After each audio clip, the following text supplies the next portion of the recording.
episode number 1092, and I think we have a good one for you today. I'm excited to have Mae Lon here. She's president of Personnel Service System Associates. Sorry about that. You know, rapid rise in city and state minimum wage laws has combined with low unemployment. It's creating a compensation ticking time bomb. And I've asked Mae Lon to come and kind of share some of that with us today. So welcome to Critical Mass Radio Show and Podcast. Thank you very much, Rick. Let's start by having you tell me a little bit about your compensation consulting business and your experience. Set the context for why you're able to talk about this ticking time bomb. Okay, so I design salary, bonus, stock, and employee performance management plans for companies. That's a mouthful. Yes, yes. Basically, I tell them how much to pay them and what is the basis for determining the right amount of pay for each person. Okay. Both their base salary as well as their incentive pay. For what and their type of stocks. companies? My clients are primarily privately held. Okay. They're primarily ranging in size from $20 to $150 million in annual revenue. They're primarily located in Southern California. Okay. Are there employees exclusively in Southern California, or I think some of the bigger ones some of them might are have. nationals. One of my largest clients has been Mercury Insurance, and of course they sure. have offices around the country.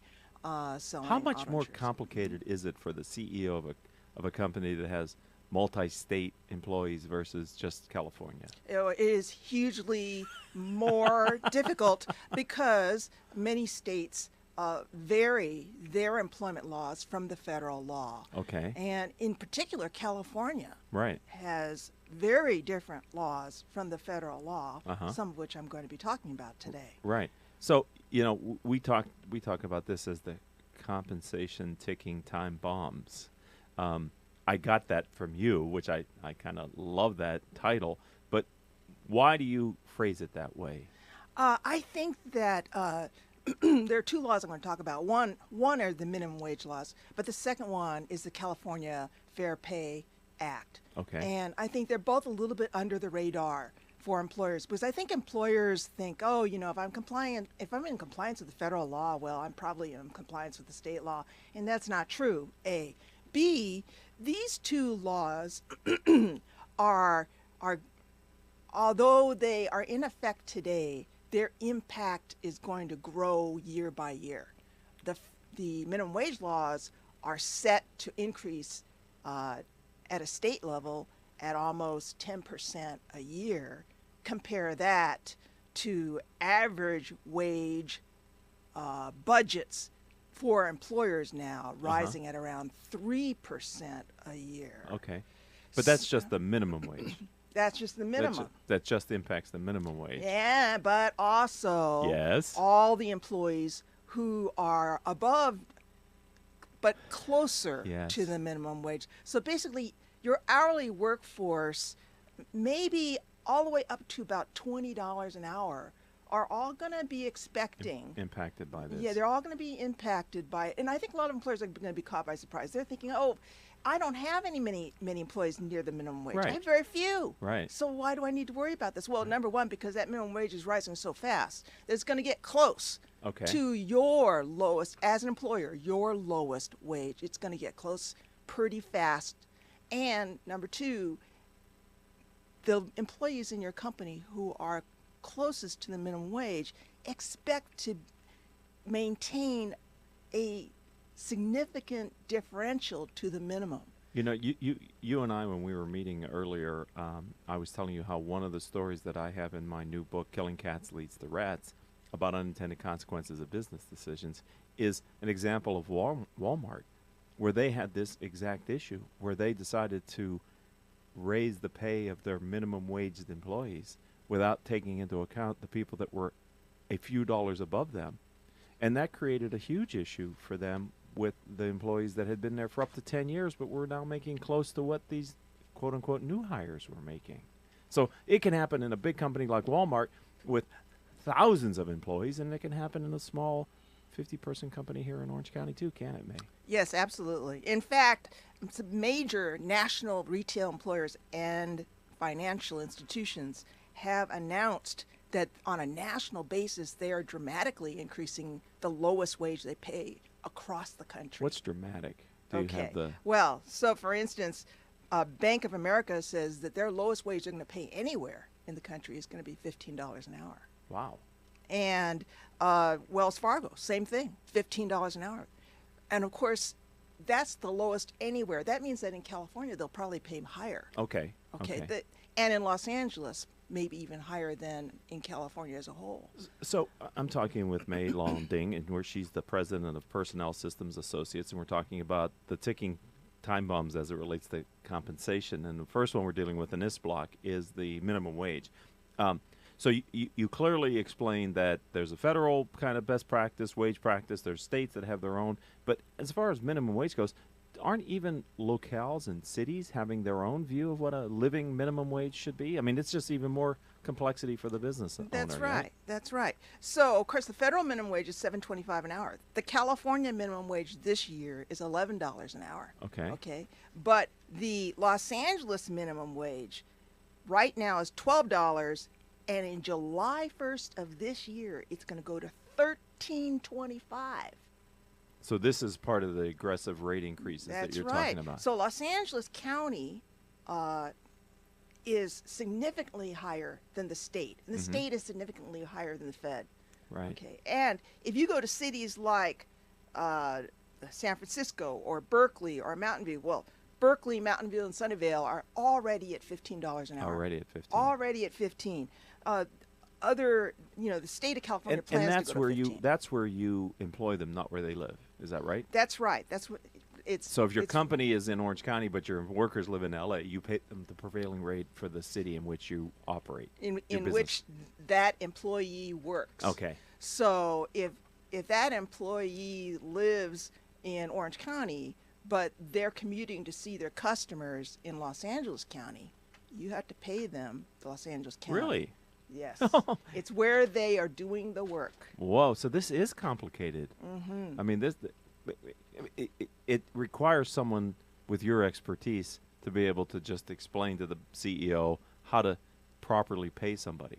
Yeah, it's very complicated. It can get very complicated. Yeah. And I'm sure if you don't pay them properly, some governmental agency finds out and penalizes you. Is that true? Oh, absolutely. And that's unpleasant. Yeah. I mean, the penalties are not only the back wages for 2 to 4 years back wages on what you failed to pay, but usually they double that amount in terms of making it a fine. And who collects the fine? Well, the individual, the employee doesn't, though, right? No, yeah, the employee gets their back wages. Right.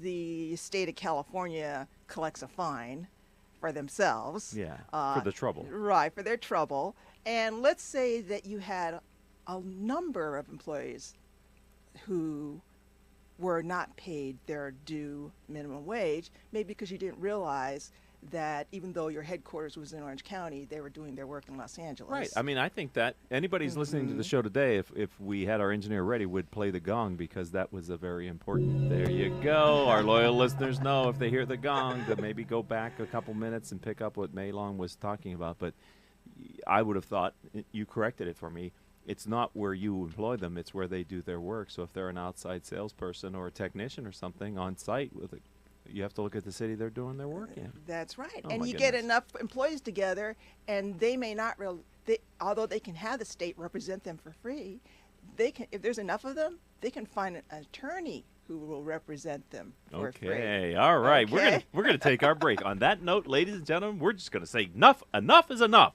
and we're gonna take a very short commercial break. When we come back, we're going to talk about the second law that you consider a California Fair Pay Act. California Fair Pay Act, the second part of the compensation ticking time bomb, with Mae Lon, president of Personnel Systems Associates. We'll be right back after this word from me. It can be heard anytime on iTunes, iHeartRadio, Stitcher, Spreaker.com, several hundred former guest websites who've put their CEO's interview on their website.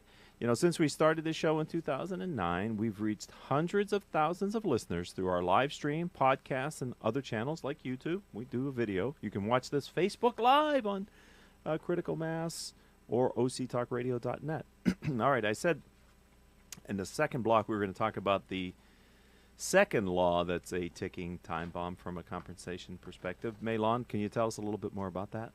Yes, the second law that I think that employers are underestimating is the new California Fair Pay Act.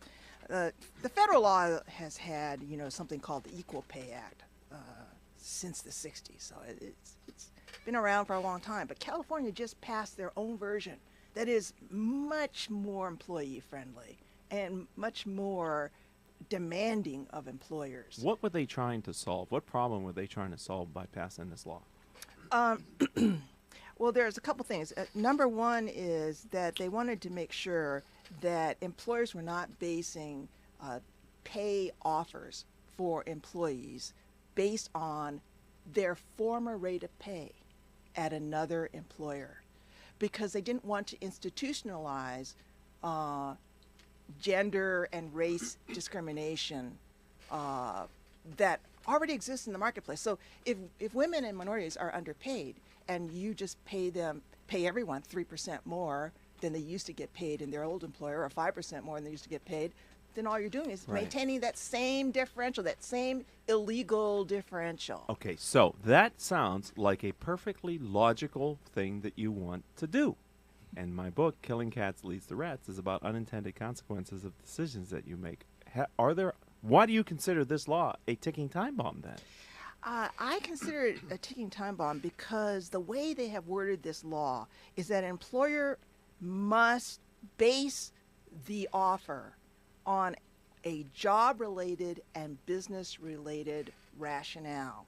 And the employer is obligated by law to be able to explain any difference in pay between two people doing similar, not exactly the same, but similar work. And the truth is that traditionally, a majority of employers have based pay decisions on discretionary and subjective factors. Oh, boy. Okay, so even independent of the not paying them what they made before, not looking at their past history, even with your current employee population, you could be at risk. Is that what you're saying? Yes, absolutely. And I think this is a part of the law that the majority of employers, particularly smaller and middle market employers who don't have a HR manager, to keep on top of this stuff, they may not understand how tough this new law is. But when would you be called on the carpet to justify that difference? How would that happen, Mae? So, because this is a new law, the issues are being tested in the courts right now. And the question is, will the state care if there's a 10-cent difference between two people doing pretty similar work where you don't have any objective justification for that 10-cent difference? Think back to how these people got to their current pay levels. Right. Well, because it used to not be against the law to ask them what they used to make, right? And you used to base your pay offer on what they used to make. Right. You didn't want to underpay them. You had to pay them something. Yeah, so over time, so now they've worked for you for 10 or 12 years. Right, but they came in at that base pay. Correct. Is what so you have this grandfathered problem. That's right. Exactly. And so then you've given them increases over time. And so you might say, oh, well, this one's a good performer. I'm going to give them 5%. Yeah, right. And this one's not as good, and I'm going to give them 3%. And this one's terrible. I'm going to give them nothing. Yes. Okay. But you have to be able to justify those adjustments based not just on your subjective assessment of this one's a good performer, this one's an average performer, this one's a poor performer. It has to be based on objective criteria. Wow. Objective criteria. But I'm going to ask you again. Yeah. Who is going to call you on the carpet for this? When does this happen? Like, right now. Right now, it's the big employers. Big employers are our number one target because plaintiffs' attorneys will make the most money. Right. Because if they're out of compliance, then those plaintiffs' attorneys representing all those employees that are out of compliance, they're going to make many millions of dollars on each case, the plaintiff's employers. So, okay, but you're an expert, compensation expert. mm-hmm. You help companies do this stuff. Heretofore, wouldn't you think that this problem is existing in most companies? Not intentionally, but just by virtue of how you explained it? Yes. And so that's why I call it the ticking time bomb. And it's going to explode. That's an unintended consequence of the law. It wasn't really intended to attack this thing. I mean, because what's your recourse then? My expectation is then the only choice the employer has is to bring everybody up to the highest paid person in that category. So yes, that's right. In fact, the law prevents you from decreasing anyone's pay. The law says you can only increase pay; you cannot decrease pay. I'm sorry, I don't mean to laugh, but it's gallows humor. I mean, what the hell? So here's my recommendations for employers. Number one, you need to go through and you need to examine your job descriptions and your job family design, because the law is focused on jobs which are similar. Yes. Significantly similar, almost equal. Okay. Okay? So your number one defense is, well, they're not the same job. Okay. So, but if they are the same job, you've got a problem, right? So if you have a bunch of warehouse workers, they're all warehouse workers. Yes. You may have managers and supervisors, but at the end of the day, the largest population are those people moving boxes. Right. Okay. Right. And you could say, well, managers are different from non-managers. Yeah, supervisors. Yes, you can say that. Right. But let's say you have a warehouse worker 1 and a warehouse worker 2, okay? Then the question is, are they really doing different duties? Are the ones that are in 2, are they clearly more experienced? What is the basis for deciding this one's a 2 and this one's a 1? Okay. So you're going to have to defend, as an employer, you have to defend those decisions.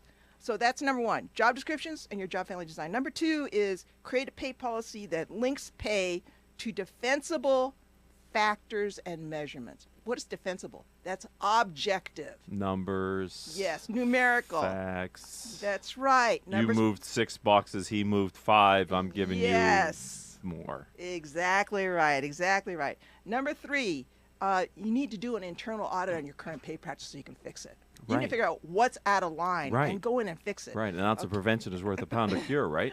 That's right. Don't wait for the plaintiff's attorneys to find you. Right. And like I said, they're probably going to start with the biggest companies and work their way down to the smaller ones. Right? Okay.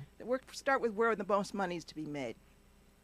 So the thing is, you don't want your internal HR department or your finance department to do this audit, because then that becomes evidence for the plaintiff's attorney.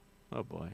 You want to work through your outside legal counsel so that you keep that attorney-client privilege on the findings. Boy, and we've been talking a lot about attorney-client privilege. So if you're listening to this as a live stream or a not too far ago podcast, it's all over the news. So how can we not understand that concept? Right. And ideally, that attorney actually hires a third party to do the analysis, so your own internal employees don't know the answer. Is this an expensive thing for these business owners to go through? Yeah, it is expensive, but it's more expensive to get caught with your pants down. Wow, but that's always the case, isn't it? I mean, it's like, geez, you only have so much money to put at these different problems. You got to figure out where's your biggest risk. Oh man, this is unfortunate. Okay, do you have any other recommendations that we didn't? And then you need to adjust those employees' pay as soon as possible, and you need to consult with your attorney about possible back pay obligations, because technically you could argue that you need to make these things right, starting with the effective date of the law. When's that? I believe it was January 1st of last year for gender pay discrimination, January 1st of this year for race-based discrimination. And we're in April right now, so it's a quarter live. So, I mean, I'm just, in my head, as you're explaining this, I'm just playing a scenario where, let's say Paul the engineer is our boss, and you make significantly more to me, and we both do this radio show, talk show thing, and Paul comes to me and brings me up to pay parity with you. You find out that I'm at pay parity with you. Now you're mad at Paul because there's some reason why he's been paying you more all these years than me, right? Yes. And all of a sudden now I'm making more money just for no reason. Wow, the cultural issues that go along with this, right? Yes. They're very big. So trying to explain to employees why you're adjusting the pay and how you're adjusting the pay. Because I found that while you, in my long corporate history, you tell people that pay is confidential, this isn't to be shared, but somehow this information gets out. Okay, well, that's a part of the new law. The new law says that when you hire an employee, actually when you are interviewing an employee has the right, and you are then obligated to respond with the pay range for that job. Okay, a pay range, that's reasonable. Yeah. Number two, employees have a right to discuss their wages with each other. Oh my God, that's a part of the law? That's a part. So you can't say to people that's confidential anymore? That's right. You cannot. I'd be breaking the law, not knowing it. That's right. Gosh, I'm glad you're here. I'm glad I don't have any employees either in this conversation. Holy cow. All right. So it's not that hard for them to figure out something is not right. Right. They talk among themselves at the break room now that they're empowered. Hey, if someone would like to learn more about your business, Personnel Systems Associates, how do they find you online? They should go to www.personnelsystems.com. So that's PERSONNELSYSTEMS.com. All right. Well, I think based on the quality of the content that you delivered, that's a well worth trip to go and find her website, ladies and gentlemen. And obviously your contact information and everything else is provided there. You know, I have to thank you for being a friend of the program and part of the critical mass community. I'm going to have to get you into my community to talk to my business owners about this. This will be an interesting conversation, to say the least. Thank you for your time today. Thank you, Rick. I appreciate it. All right, and I'd also like to thank our engineer, Paul Roberts, who we referenced a little bit earlier in the show, as well as our producers, without whom we wouldn't have a show, frankly. Joan Park, Crystal Nunley, and Haley Stern. If you'd like to connect with me on social media, and I would love to connect with you on social media, let's start with LinkedIn. You can find me as Richard Franzi, Franzi. Once we get connected on LinkedIn, we can explore other social media channels. And until our next show, I hope all of your business decisions will move your company in a positive direction.